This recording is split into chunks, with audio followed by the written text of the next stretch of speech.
नमस्कार मित्रों, जैसा कि हम लोग प्रारंभ किए हैं बीएड प्रवेश परीक्षा से संबंधित सामान्य ज्ञान के प्रश्नों के प्रैक्टिस सेट, साथ ही अन्य प्रतियोगी परीक्षाओं के लिए सामान्य ज्ञान से संबंधित प्रश्नों के प्रैक्टिस सेट। तो आइए आज के प्रैक्टिस सेट की शुरुआत करते हैं। प्रश्न संख्या 1 है, हड़प्पा सभ्यता की खोज किसने की थी? दयाराम साहनी, राखलदास बनर्जी, एम.एस. वत्स या अन्य। यहाँ पर जो सही उत्तर होगा वह होगा ऑप्शन ए, दयाराम साहनी। हड़प्पा सभ्यता की खोज उत्खननकर्ता दयाराम साहनी ने 1921 ईस्वी में किया, जो मांटगोमरी जिला पंजाब पाकिस्तान में आज है। आइए जो और नाम दिया हुआ है उस पर विचार करें। राखलदास बनर्जी ने मोहनजोदड़ो की खोज 1922 ईस्वी में किया था, जो कि आज सिंध के लड़काना जिले पाकिस्तान में स्थित है। और जो एम.एस. वत्स थे, इनका पूरा नाम माधव स्वरूप वत्स था। इन्होंने रंगपुर की खोज 1953 ईस्वी में किया था, जो आज अहमदाबाद कठियावाड़ भारत में है। तो इस प्रकार इन प्रमुख उत्खननकर्ताओं के नाम और उनके द्वारा किए गए खोजों को आप समझ लिए होंगे, जिससे कि परीक्षा में आपको आसानी होगी। तो आइए अगले प्रश्न की ओर बढ़ते हैं। प्रश्न संख्या 2 है, तराइन का प्रथम युद्ध 1191 ईस्वी किसके मध्य लड़ा गया? मोहम्मद गौरी और भीम, मोहम्मद गौरी और पृथ्वीराज चौहान, मोहम्मद गौरी और जय सिंह, और ऑप्शन डी है मोहम्मद गौरी और अजय पाल। यहाँ पर जो सही उत्तर होगा वह है ऑप्शन बी, मोहम्मद गौरी और पृथ्वीराज तृतीय, जिसे हम इतिहास में पृथ्वीराज चौहान के नाम से भी जानते हैं। तराइन का प्रथम युद्ध 1191 ईस्वी में लड़ा गया और इस युद्ध में मोहम्मद गौरी की पराजय और पृथ्वीराज चौहान की विजय हुई। किंतु वर्ष भर बाद 1192 ईस्वी में पुनः तराइन के मैदान में इन्हीं दोनों के बीच मोहम्मद गौरी और पृथ्वीराज तृतीय के मध्य तराइन का द्वितीय युद्ध हुआ और इस युद्ध में मोहम्मद गौरी की विजय हुई और हिंदू शाही राजा पृथ्वीराज तृतीय की पराजय हुई। यही वो महत्वपूर्ण युद्ध था जिसने भारत में मध्य एशियाई आक्रांताओं को आने में सहयोग प्रदान किया। प्रश्न संख्या 3 है, बंगाल को मुगल साम्राज्य से पृथक कर स्वतंत्र किया? मुर्शिद कुली खां, शहादत खां, सरफराज खां, अन्य। यहाँ पर जो सही उत्तर होगा वह है ऑप्शन ए, मुर्शिद कुली खां। मुर्शिद कुली खां ने बंगाल को जर्जर होते मुगल साम्राज्य से पृथक कर एक और आघात दिया था। मुर्शिद कुली खां की 3 पुत्रियां थीं, इसको कोई पुत्र नहीं था। इसकी सबसे छोटी पुत्री का पुत्र नवाब सिराजुद्दौला हुआ, जिससे और क्लाइव के बीच 1757 ईस्वी में प्लासी का महत्वपूर्ण युद्ध लड़ा गया।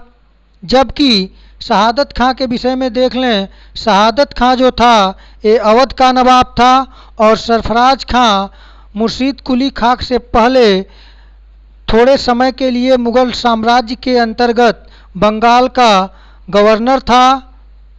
इस प्रकार यहाँ से जो महत्वपूर्ण नाम है जहाँ से प्रश्न बनने वाले थे उसके विषय में आपको बता दिया गया। फिर चलिए अब बढ़ते हैं अगले प्रश्न की तरफ। प्रश्न संख्या 4 है, शरीर की सबसे बड़ी ग्रंथि कौन है? लार ग्रंथि, थायराइड, यकृत या अन्य। यहाँ पर जो सही उत्तर होगा वह है ऑप्शन सी, यकृत। यकृत मानव शरीर की सबसे बड़ी ग्रंथि है। इसके अलावा आइए देखें यकृत के बारे में और कुछ। यकृत को जिगर या कलेजा, अंग्रेजी में लीवर कहते हैं, यह शरीर का सबसे बड़ी ग्रंथि है जो केवल कशेरुकी प्राणियों में पाया जाता है, जिसका कार्य पाचन को करना है, प्रोटीन को संश्लेषित करना और पाचन के लिए जो आवश्यक जैव रसायन होते हैं उनका निर्माण करना है। आइए लार ग्रंथि के विषय में जानकारी ले लें। लार ग्रंथि एक एक्सोक्राइन ग्रंथि है जो शरीर के बाहर या शरीर के गुहा के भीतर पदार्थों को निकालती है। लार में मुख्यतः बलगम, लवण, जीवाणुरोधी यौगिक, एंजाइम और पानी के साथ विभिन्न रसायन शामिल होते हैं जो मुंह के पीएच को नियंत्रित रखते हैं। मूल रूप से लार एक जल पदार्थ और पाचन तंत्र का एक हिस्सा है। आइए थायराइड ग्रंथि के बारे में जानकारी प्राप्त करें। जो थायराइड ग्रंथि होती है इसे अवटु ग्रंथि भी कहा जाता है। यह मानव शरीर में पाई जाने वाली बड़ी अंतर्स्रावी ग्रंथियों में से एक है। इस प्रकार उत्तर के अलावा जो अन्य ऑप्शन दिए हुए हैं इनसे भी बनने वाले प्रश्नों को आप लोग जान गए। तो आइए आगे बढ़ते हैं प्रश्न संख्या 5 की तरफ। प्रश्न संख्या 5 रहा यह, निम्न में कौन सा एंजाइम लार में पाया जाता है?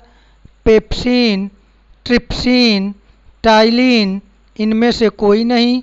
यहाँ पर जो सही उत्तर होगा वह है ऑप्शन सी, टाइलिन। टाइलिन वह एंजाइम है जो मुंह में पाई जाने वाली लार में होता है जो पाचन में सहायक है। आइए पेप्सिन के बारे में जानकारी प्राप्त कर लें। पेप्सिन पित्त का एक प्रधान अंश पाचन तंत्र में प्रमुख प्रोटीन या प्रोटियोलाइटिक एंजाइमों में से एक है। पाचन की प्रक्रिया के दौरान पेप्सिन जटिल आहार प्रोटीन पर काम करता है और पेप्टाइड्स और अमीनो एसिड में तोड़ देता है प्रोटीन को, जिसे आसानी से आंतों द्वारा अवशोषित कर लिया जा सकता है। आइए अब दूसरा जो ऑप्शन दिया हुआ है ट्रिप्सिन के विषय में जानकारी प्राप्त कर लें। तो ट्रिप्सिन वह एंजाइम है जो प्रोटीन को अत्यंत छोटे छोटे टुकड़ों में विभाजित कर देता है, जिससे वह खून से या खून में अवशोषित होने के लिए उपलब्ध हो जाता है। सीधे जख्म और जब घाव लगता है तब ट्रिप्सिन मृत ऊतकों को बाहर निकाल देता है और ठीक होने की प्रक्रिया को बेहतर बनाता है। इस प्रकार आंसर के अतिरिक्त हम लोग जो ऑप्शन में बिंदुएं हैं उन पे भी बात कर लिए, जिससे आपका इस टॉपिक से अगर तीनों पेप्सिन, ट्रिप्सिन और टाइलिन इन तीनों से कोई प्रश्न अगर घुमा के बनता है तो आप उसे हल कर सकेंगे। आइए अब बढ़ते हैं अगले प्रश्न की तरफ। प्रश्न संख्या 6 है, राष्ट्रीय स्वयंसेवक संघ का संस्थापक कौन है? मोहन भागवत, अटल बिहारी वाजपेयी, केशव बलिराम हेडगेवार, मोरारजी देसाई। इस प्रश्न का जो सही उत्तर होगा वह होगा ऑप्शन सी, केशव बलिराम हेडगेवार राष्ट्रीय स्वयंसेवक संघ के संस्थापक थे। आइए जो अन्य नाम दिए हुए हैं उनसे कुछ महत्वपूर्ण बनने वाले प्रश्नों के विषय में जानें। तो मोहन भागवत का पूरा नाम मोहन मधुकर भागवत था, जो पेशे से एक पशु चिकित्सक थे और 2009 से राष्ट्रीय स्वयंसेवक संघ के सरसंघ चालक हैं। उन्हें एक व्यवहारिक नेता के रूप में देखा जाता है। जब के सुदर्शन जी रिटायर हुए तो उन्होंने अपनी सेवा निवृत्ति पर मोहन भागवत को उन्होंने अपना उत्तराधिकारी चुना। आइए अटल बिहारी वाजपेयी जी के विषय में जान लें। तो अटल बिहारी वाजपेयी जैसा कि आप जानते ही हैं कि भारत के 3 बार प्रधानमंत्री थे। वे हिंदी के कवि पत्रकार व एक प्रखर वक्ता थे। वे भारतीय जनसंघ के संस्थापकों में से एक थे। आइए मोरारजी देसाई के विषय में देख लें तो मोरारजी देसाई भारत के स्वाधीनता सेनानी, राजनेता और देश के चौथे गैर भारतीय राष्ट्रीय कांग्रेसी प्रधानमंत्री थे जो 1977 से 1979 तक रहे और वही एकमात्र व्यक्ति हैं जिन्हें भारत के सर्वोच्च सम्मान भारत रत्न एवं पाकिस्तान के भी सर्वोच्च सम्मान निशान पाकिस्तान से सम्मानित किए गए थे। प्रश्न संख्या 7 है, भारतीय जनता पार्टी का स्थापना कब हुआ था? 15 अगस्त 1947, 6 अप्रैल 1980, 26 जनवरी 1950, इनमें से कोई नहीं। इस प्रश्न का जो उत्तर होगा वह है ऑप्शन बी, 6 अप्रैल 1980 ईस्वी में भारतीय जनता पार्टी की स्थापना हुई। भारतीय जनता पार्टी का मूल श्यामा प्रसाद मुखर्जी द्वारा 1951 ईस्वी में निर्मित भारतीय जनसंघ है, लेकिन 1977 में आपातकाल की समाप्ति के बाद जनता पार्टी के निर्माण हेतु जनसंघ और अन्य दलों के साथ मिलकर भारतीय जनता पार्टी की स्थापना 6 अप्रैल 1980 ईस्वी में हुई। प्रश्न संख्या 8 है, आम आदमी पार्टी का स्थापना कब हुआ? 15 अक्टूबर 2012, 26 नवंबर 2012, 17 दिसंबर 2013 या इनमें से कोई नहीं। इस प्रश्न का जो सही उत्तर होगा वह है ऑप्शन बी, 26 नवंबर 2012। आम आदमी पार्टी की स्थापना 26 नवंबर 2012 को हुई।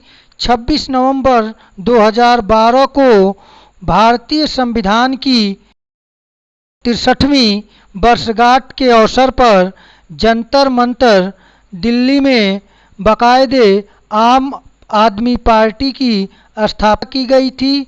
यह पार्टी सामाजिक कार्यकर्ता अरविंद केजरीवाल एवं अन्ना हजारे के लोकपाल आंदोलन से जुड़े बहुत से सहयोगियों द्वारा गठित एक भारतीय राजनीतिक दल है।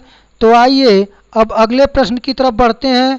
प्रश्न संख्या 9 रहा यह, योजना आयोग का प्रतिस्थापना किससे हुआ है? केंद्र आयोग, मुखर्जी आयोग, नीति आयोग, इनमें से कोई नहीं। इस प्रश्न का जो सही उत्तर होगा वह होगा ऑप्शन सी, नीति आयोग। योजना आयोग का प्रतिस्थापना नीति आयोग में हुआ है। नीति आयोग की स्थापना जो कि योजना आयोग की समाप्ति करके हुआ है, यह 1 जनवरी 2015 को हुआ। आइए अब अगले प्रश्न की तरफ बढ़ते हैं। अगला प्रश्न, प्रश्न संख्या 10 रहा यह, सौर मंडल के बारे में विश्व के समक्ष जानकारी प्रस्तुत करने का श्रेय किस विद्वान को है? कॉपरनिकस, केपलर, गैलीलियो, इनमें से कोई नहीं। यहाँ पर इस प्रश्न का सही उत्तर होगा option A, Copernicus. Copernicus Poland में जन्मे। 1530 ईस्वी में अपनी किताब डी रिवोल्यूशंस में बताया कि पृथ्वी अंतरिक्ष के केंद्र में नहीं है बल्कि सूर्य अंतरिक्ष के केंद्र में है और पृथ्वी सहित अन्य ग्रह उसकी परिक्रमा करते हैं। आइए केपलर के विषय में जानकारी प्राप्त करें।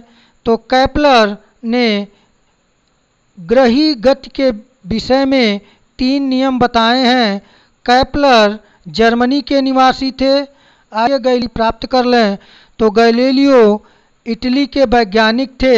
वे महान आविष्कारक थे तथा दूरदर्शी दूरबीन के विकास में उनका अतुलनीय सहयोग था। तो आइए अब अगले प्रश्न की तरफ बढ़ते हैं।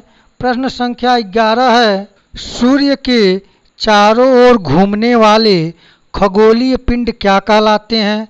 ग्रह, उपग्रह, पुच्छल तारा, ये सभी। इस प्रश्न का सही उत्तर है ऑप्शन ए ग्रह। सूर्य के चारों ओर घूमने वाले खगोलीय पिंड ग्रह कहलाते हैं।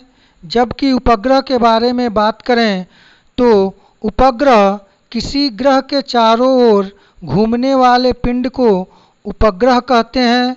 आइए पुच्छल तारे के विषय में कुछ जानकारी प्राप्त करें। पुच्छल तारा या धूमकेतु के नाम से भी जाना जाता है। ये चट्टान, धूल और जमी हुई गैसों के बने होते हैं। ये सूर्य के समीप आने पर गर्मी के कारण जमी हुई गैसें और धूल कण सूर्य से विपरीत दिशा में फैल जाते हैं, जो पूंछ का रूप ले लेते हैं। इसी कारण इसे पुच्छल तारा कहते हैं। तो आइए अब अगली प्रश्न की तरफ बढ़ते हैं। प्रश्न संख्या 12 रहा यह, कंप्यूटर के आविष्कारक कौन हैं? Von Neumann, J S. Kilby, Charles Babbage, इनमें से कोई नहीं। इस प्रश्न का सही उत्तर जो होगा वह है option C Charles Babbage. Computer के आविष्कारक चार्ल्स बैबेज हैं। प्रश्न संख्या 13 है, आधुनिक कंप्यूटर की खोज सर्वप्रथम कब हुई? 1949 में, 1951 में, 1946 में, 1947 में। इस प्रश्न का सही उत्तर है ऑप्शन सी 1946 ईस्वी में।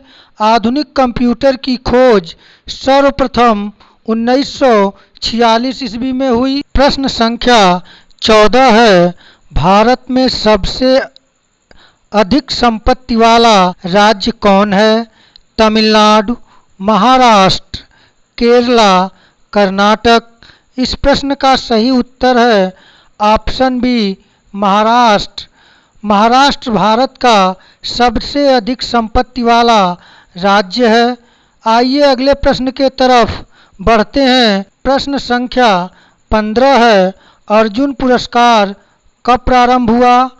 1989, 1899, 1961, 1997। प्रश्न संख्या 15 के उत्तर बताने से पहले आप लोगों को एक महत्वपूर्ण सूचना देनी है कि यदि आप चैनल पर नए हैं तो हमारे इससे पहले के प्रैक्टिस सेट को अवश्य देखें, जिसका लिंक मैंने डिस्क्रिप्शन बॉक्स में दे दिया हूं। तो आइए प्रश्न संख्या 15 के उत्तर को देखें। इसका सही उत्तर ऑप्शन सी 1961। अर्जुन पुरस्कार का प्रारंभ 1961 ईस्वी से हुआ, जो खेल के क्षेत्र में दिया जाता है। तो मित्रों, आज के इस प्रैक्टिस सेट में बस इतना ही। फिर मिलेंगे अगले प्रैक्टिस सेट के साथ। तब तक के लिए नमस्कार।